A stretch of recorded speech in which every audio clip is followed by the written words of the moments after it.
온라인 예배 에티켓. 당신은 준비된 예배자입니까? 지금 당신의 복장은 집에서 입던 옷 그대로 교회 갈 때처럼 깔끔하게 지금 당신의 자세는 침대에 누워서 편안하게 책상에 앉아서 준비된 자세로 찬양을 부를 때 당신의 자세는 누가 들을라 침묵을 지켜요. 마음을 다해 소리내어 찬양해요. 기도할 때 당신의 자세는 누가 보지도 않는데 다른 짓 좀 하면 어때? 마음과 정성을 다하여 진심으로 당신의 예배 자세는 어떤 모습인가요? 준비된 몸과 마음으로 하나님께 영광 돌리는 거룩한 예배 시간 되시기 바랍니다.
예수는 홀로 예수 처음이요 나중이라 주님 너를 부르신다 믿는 자여 어이할 곳 눈을 들어 하늘 보라 다시 사신 그리스도 만 백성을 사랑하사 오래 참고 기다리셔 인내하신 우리 구주 의의 심판하시는 날 곧 가까이 임하는데 믿는 자여 어이할 곳.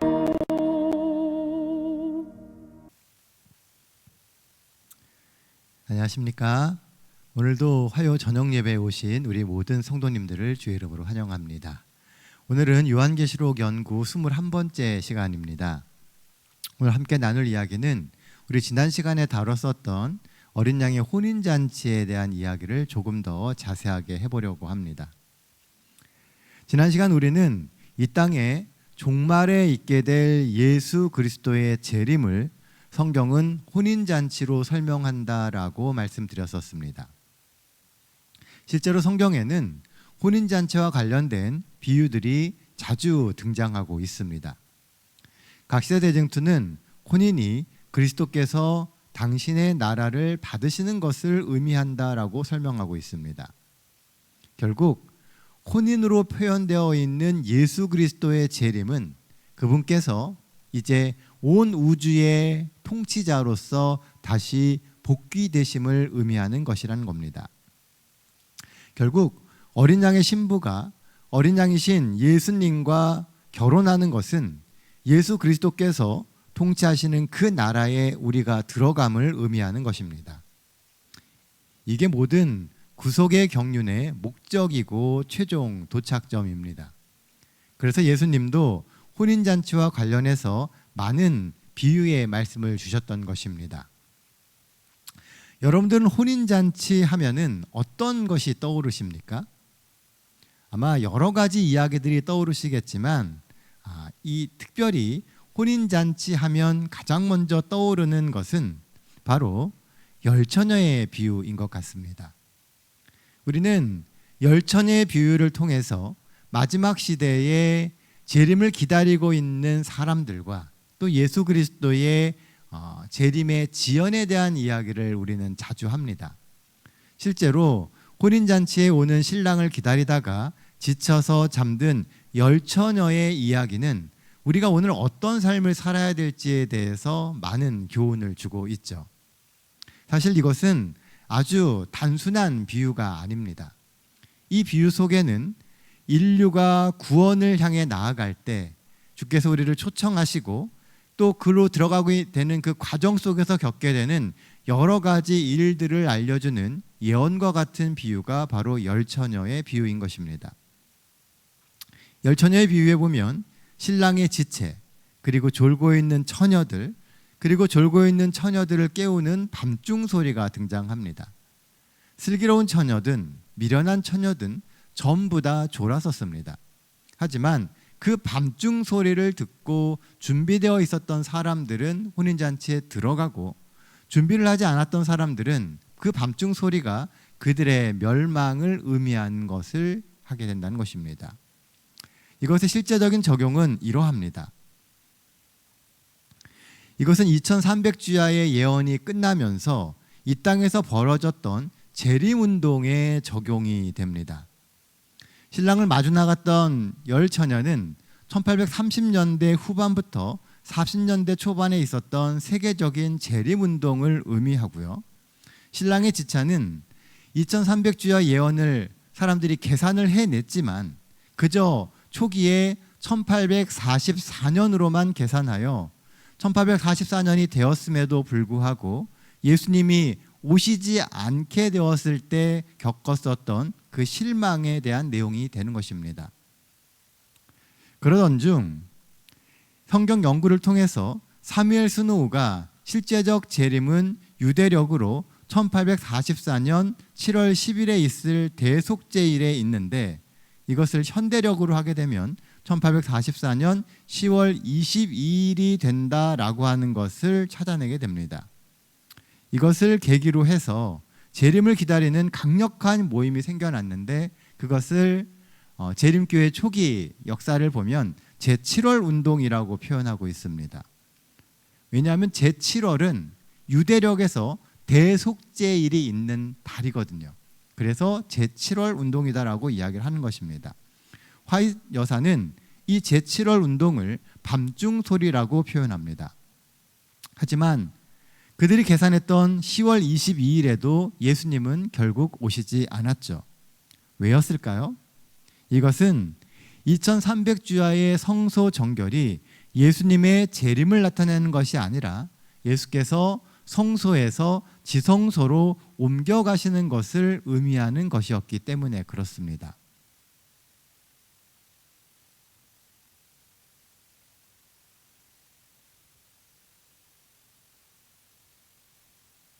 그런데 여기서 이상한 점이 하나가 있습니다.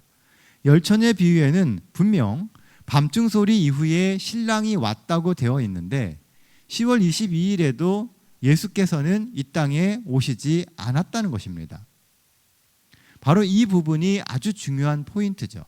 우리가 이 열처녀의 비유를 보며 이것을 실제로 적용을 할 때 늘 우리가 가장 어려워하는 부분이 바로 이 부분이었습니다. 이것은 이 땅에서의 일이 아니고 하늘에서의 일이다라고 하는 것을 깨닫는 것이 이 예언을 푸는 포인트였다는 것입니다. 혼인 예식을 준비하기 위해서 신랑의 집에서 시작되는 혼인잔치의 시작을 의미하기 때문에 그래요. 실제로 이 1844년 예수께서 성소에서 지성소로 들어가시는 이것은 실제적인 혼인 예식의 시작을 의미하는 것입니다. 예수님의 재림을 이제 실제적으로 준비해 가시는 일인 것이죠. 2300주야의 성소 정결은 예수님의 재림을 나타내는 것이 아니라 신부를 준비시키기 위해서 예수님이 성소에서 지성소로 옮겨가는 것을 의미하는 것이었습니다.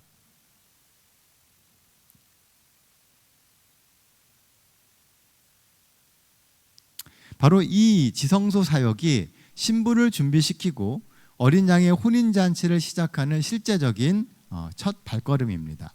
그래서 예수님의 사역은 성소에서 지성소로 변경되었으나 재료, 그 피는 변하지 않았다는 것이죠.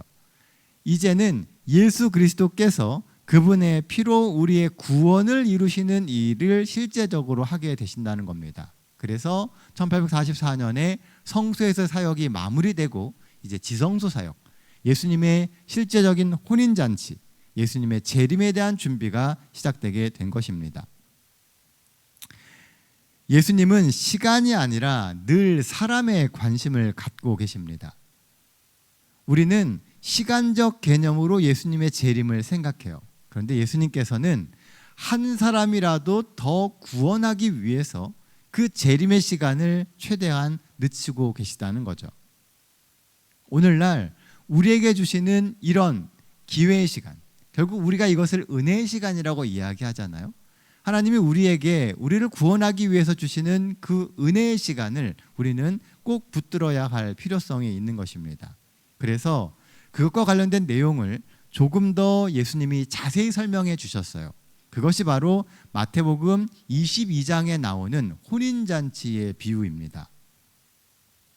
마태복음 22장 1절로 14절에 보면은 예복을 입지 않은 혼인잔치의 손님에 대한 비유가 나오고 있습니다.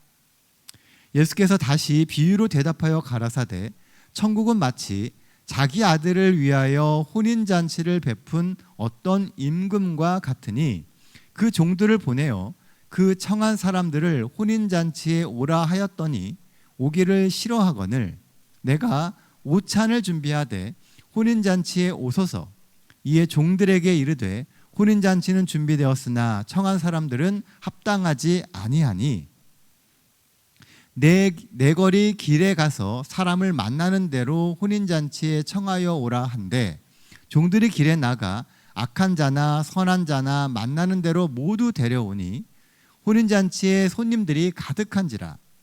임금이 손님들 보러 들어올새 거기서 예복을 입지 않은 한 사람을 보고 이르되 친구여 어찌하여 예복을 입지 않고 여기 들어왔느냐 하니 그가 아무 말도 못하거늘. 여기 보면 한 왕이 자신의 아들의 혼인잔치를 위해서 종들을 보내서 사람들을 초청하는 모습들이 나옵니다. 그런데 사람들이 그 종들의 이야기에 귀 기울이지 않아요. 그리고 혼인잔치에 오기를 싫어합니다. 나중에는 가서 길에서 만나는 모든 사람들을 청해서 강권해서 데리고 들어옵니다. 옛날 이스라엘 잔치에서는요, 혼인잔치를 할 때 그 잔치석상에 들어가게 하기 위해서는 늘 입구에서 예복을 배급해 주었습니다. 그래서 제공해 주는 그 예복을 입고 혼인잔치에 들어가는 것이 예의였다라고 하는 것이죠. 혼인잔치에 들어가기 위해서는 늘 예복이 필요합니다. 우리가 보았던 세마포 옷, 어린 양의 신부도 세마포 옷을 입고 있었잖아요. 그리고 계시록 19장에서는 이 세마포 옷은 성도들의 옳은 행실이다라고 표현하고 있습니다. 그러니까 예복을 입는다라고 하는 것은 우리가 옳은 행실을 통해서 그 혼인잔치에 합당한 사람임을 보여주어야 한다는 것이죠. 자, 그런데 그 옳은 행실, 그 예복을 누가 준다고요? 잔치를 개최하는 그 사람이 준다는 겁니다. 우리는 그것을 온전히 받아서 내 것으로 취하면 되는 것이죠. 우리가 사는 이 세상에는요, 어떤 사람도 옳음, 곧 의로울 수가 없습니다. 그래서 예수 그리스도의 보혈의 피가 필요한 것이고, 그래서 하늘 지성소에서 예수님의 중보가 필요한 겁니다. 우리가 그것을 우리의 것으로 받아들이게 될 때 그것은 온전한 우리의 의라고 쳐주시게 되시는 거죠. 예수를 개인의 구주로 영접하고 예수님의 피의 공로를 믿으면 주께서 주시는 그 의의 옷을 입게 되는 것입니다. 근데 많은 사람들이 그 의의 옷을 거절한다는 거예요. 그러면서도 어디에 들어가려고 한다고요? 혼인잔치에 들어가려고 한다는 겁니다. 그런데 이 비유에 보면 예복을 입지 않은 그 손님은 혼인잔치에 들어갈 수가 없습니다. 내 의로는 재림하시는 예수 그리스도의 그 구원의 반열에 들어갈 수 없다는 거예요. 온전히 예수께서 주시는 그 의의 옷을 우리가 취하고 입을 때 비로소 우리가 그 잔치에 합당한 사람이 되는 것이죠. 오늘 우리가 구원을 준비하며 오늘 우리가 추구해야 될 것은 예수 그리스도의 의를 온전히 받아들이는 것입니다. 그래서 그 예복을 준비하기 위해서 2300주야가 맞춰지며 예수께서 지성소 봉사를 시작하시는 것입니다. 우리가 예수 그리스도를 개인의 구주로 영접했고 우리가 온전히 예복을 입고 있음을 증명해 주시기 위해서라고 하는 것이죠. 실물교훈에 보면 이런 말씀이 있습니다. 하늘 궁정에서 진행되는 조사 심판은 사람들이 이 땅에 살고 있는 동안에 행해진다. 예수를 따른다고 공언하는 모든 사람들의 생애는 하나님 앞에서 다 심사를 받게 된다. 모든 사람들은 하늘책에 기록된 대로 심사를 받게 되고 그의 행위에 따라 각 사람의 운명이 영원히 결정된다. 비유 가운데 예복은 그리스도의 참된 제자들이 갖추어야 할 순결하고 흠없는 품성을 표상한다. 교회에게 빛나고 깨끗한 세마포를 입히고 티나 주름 잡힌 것이나 이런 것들이 없는 품성을 얻게 하기 위하여 교회에게 이것이 주어졌다. 성경에는 이 세마포는 성도들의 옳은 행실이라고 하였다. 이 세마포는 그리스도의 의, 곧 믿음으로 예수를 개인의 구주로 받아들이는 모든 사람에게 주시는 흠없는 품성을 표상한다. 순결한 흰 두루마기는 본래 우리의 시조가 거룩한 에덴에 있을 때 하나님께서 입혀주셨던 것이다. 여기 보면 분명히 이야기하고 있죠. 성도들의 옳은 행실은 우리가 예수 그리스도를 개인의 구주로 받아들이게 되었을 때 우리에게 주어지는 그리스도의 흠없는 품성이라고 이야기합니다. 내가 이 땅에서 수많은 선을 쌓아서 얻게 되는, 입게 되는 세마포 옷이 아니고요. 믿음으로 얻게 되는 구원의 옷이라고 하는 거죠. 태초에 아담과 하와에게 주어졌던 것처럼 그렇게 우리가 뭘 하지 않아도 온전히 그리스도 안에 거함으로 주께서 우리에게 주시는 그 의의 옷을 입어야 한다는 겁니다. 그게 바로 혼인잔치, 그 예식에 들어가는 유일한 표가 되는 것이죠. 이것은 좀 더 큰 그림과 또 2300주야 이후에 있게 될 사건에 대한 이야기들을 이야기합니다.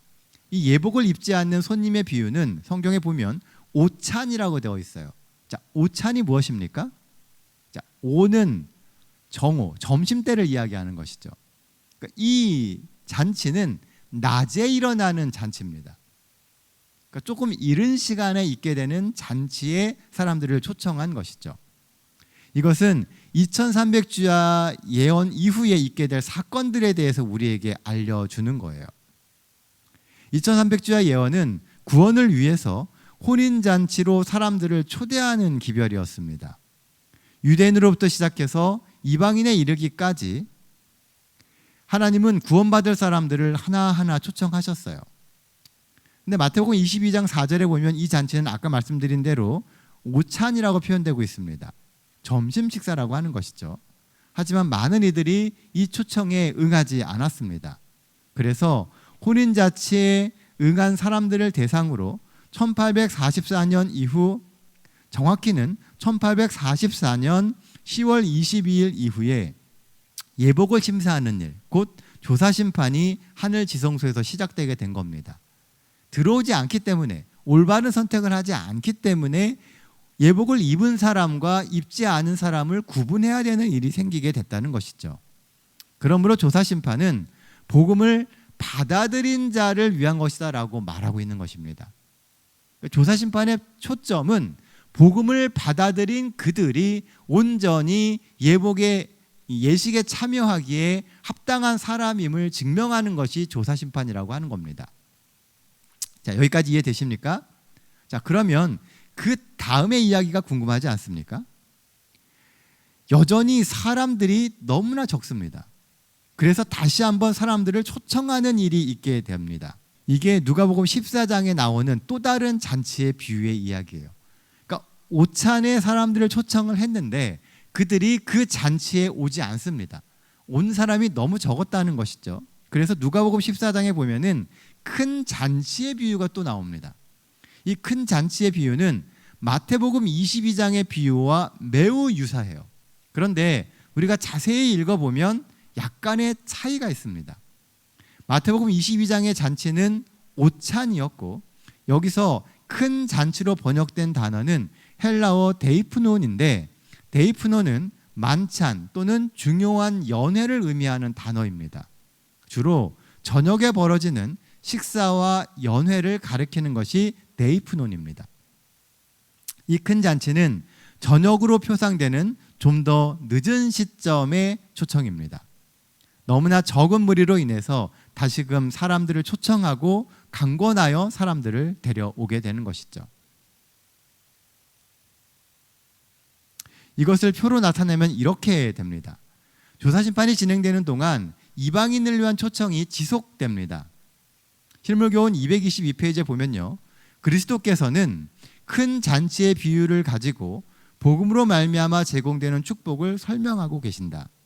준비된 음식은 곧 그리스도 자신이다. 예수 그리스도를 먹고 그 속에서 나오는 생명수를 마시러 나오라고 예수님은 계속 초청을 하시는 거예요. 혼인잔치에 사람들을 초청하지만 나타나지 않으니까 지속적으로 자신을 먹으러 오라고 초청하고 계시는 것입니다. 그래서 실제로 유대인들의 초청이 스데반의 죽음과 함께 끝나게 되었을 때 이제 초청이 이방인들에게 나가지 않습니까? 그리고 그렇게 이방인들을 초청하는 것이 언제까지 지속되냐 하면 1844년 2300주야가 끝날 때까지 지속됩니다. 그럼에도 불구하고 많은 이들이 복음 가운데 들어오지 않게 되죠. 그래서 이미 그 혼인잔치에 들어온 사람들이 어떤 사람들인지를 증명하기 위해서 예복의 심사가 있게 됩니다. 그럼에도 여전히 혼인잔치에는 빈자리가 너무 많아요. 그래서 다시금 큰 잔치, 만찬으로서 사람들을 초청하고 있는 것입니다. 그러나 이들은 이렇게 이야기합니다. 다 일치하게 사양하여 한 사람은 이르되 나는 닷을 샀음에 아무래도 나아가 보아야 하겠으니 청컨대 나를 양해하도록 하라 하고, 또 한 사람은 이르되 나는 소 5겨리를 샀음에 시험하러 가니 청컨대 나를 양해하도록 하라 하고, 또 한 사람은 이르되 나는 장가 들었으니 그러므로 가지 못하겠노라 하는지라. 여기 보면은 잔치에 오지 못하는 이유가 다 그리 긴박하다고 할 수 없는 이유들입니다. 바빠서가 아니고 그저 가기 싫은 것이라는 거죠. 마지막 시대에 사람들이 구원을 거절하는 이유도 이와 같습니다. 분명히 구원에 들어갈 수 있는데, 혼인잔치에 갈 수 있음에도 불구하고 내가 이 땅에서 누리고자 하는 여러 가지 일들 때문에 그 구원의 기회를 포기하고 거절하고 있다는 겁니다. 이미 그 마음이 사단에게 장악되어서 하나님의 나라에 대한 매력을 느끼지 못하고 그저 현실의 소유와 쾌락에 삶의 초점을 맞추며 살아가고 있는 모습입니다. 그게 그들이 존재하는 이유이고, 이런 소유와 쾌락을 놓치면 삶의 이유를 잃고 표류하거나 삶을 쉽게 포기하게 된다는 것이죠. 오늘날 이 땅에 있는 많은 사람들의 삶을 보면요, 그들의 삶은 그저 이 땅에서 잘 먹고 잘 사는 데 맞춰진 것을 우리는 부인할 수가 없습니다.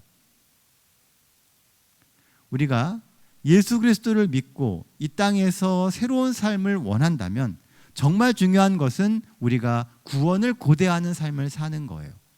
이 땅에서 계속 소진되고 소비하는 삶을 사는 것이 아니라 예수 그리스도를 바라보며 소망이 있는 삶을 사는 것이 오늘 마지막 시대를 사는 우리에게 정말 필요한 삶의 모습인 것입니다. 우리는 혼인잔치에 초대받은 손님입니다. 그리고 교회는 신랑을 기다리는 신부입니다. 중요한 것은 오늘 우리가 재림을 고대하고 사는 삶의 태도입니다. 하루하루 우리의 삶이 조금 더 다시 오실 예수님의 재림에 맞춰지면 좋겠습니다. 그래서 주께서 오실 때 착하고 충성된 종이라고 칭찬받고, 세상에서 졸다가 정작 혼인잔치에는 못 들어가는 미련한 성도가 되지 않게 되기를 간절히 소망합니다. 이 한 주도 주님과 동행하며 재림의 소망이 우리의 삶의 힘이 되기를 원합니다.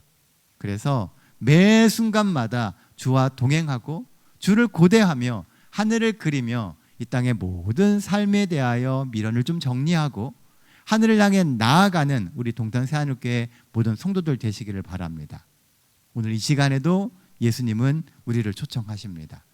우리 주변에 있는 많은 이들에게, 또 혹 우리가 예수 그리스도에 대한 소망을 놓치고 있다면 다시 이 순간 예수님에 대한 소망을 갖고, 재림에 대한 소망을 갖고 살아가는 우리 모두가 되시길 간절히 바라며 오늘 말씀 마치도록 하겠습니다. 기도하겠습니다.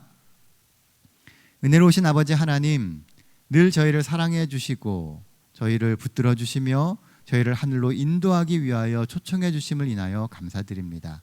하나님, 하루하루 살아가며 저희들의 마음 가운데 예수 그리스도의 오심에 대한 소망이 더 간절해지게 하여 주시고, 주와 동행하며 주와 함께하는 생활이 삶의 기쁨이 되고 또 삶의 행복이 될 수 있도록 하나님 도와주시옵소서. 이 한 주 살아갈 때 하나님 새 힘 주시고 동행해 주시고 인도하여 주심으로 늘 주 안에서 더 성장하고 주께 더 나아가는 우리 모두가 되게 하여 주시옵소서. 구주 되시는 예수님의 귀하신 이름으로 기도드립니다. 아멘.